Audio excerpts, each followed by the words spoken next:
Hey, O Be Joyful.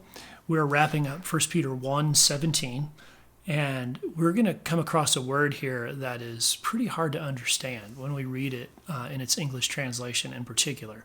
It's the word fear, and it's tying fear to the Father. So how do we understand that? Let me read you the passage.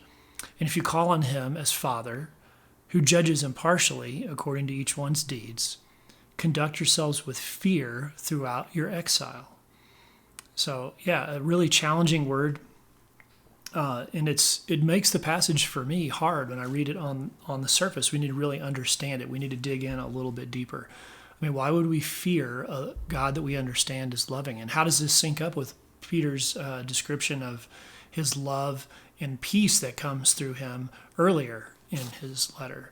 So we need to understand for sure that the word fear in Hebrew means two things. It does mean fear, like cower. You need to be afraid. You need to want to run. But it also means reverential respect. And that's more of what this is looking at. This is a loving and good Father, one who upholds justice and protects us from evil.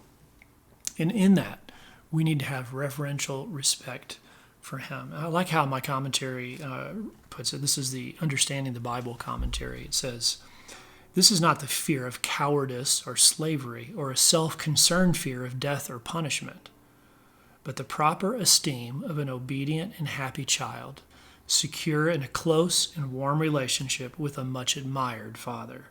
That's a much better way to put it. And of course, Paul calls him Abba, Jesus calls him Abba, Father.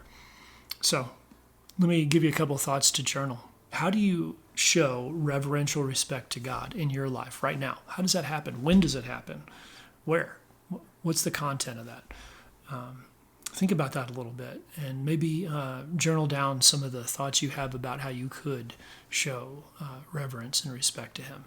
All right, give it some thought, and we'll be back again soon. Okay, take care.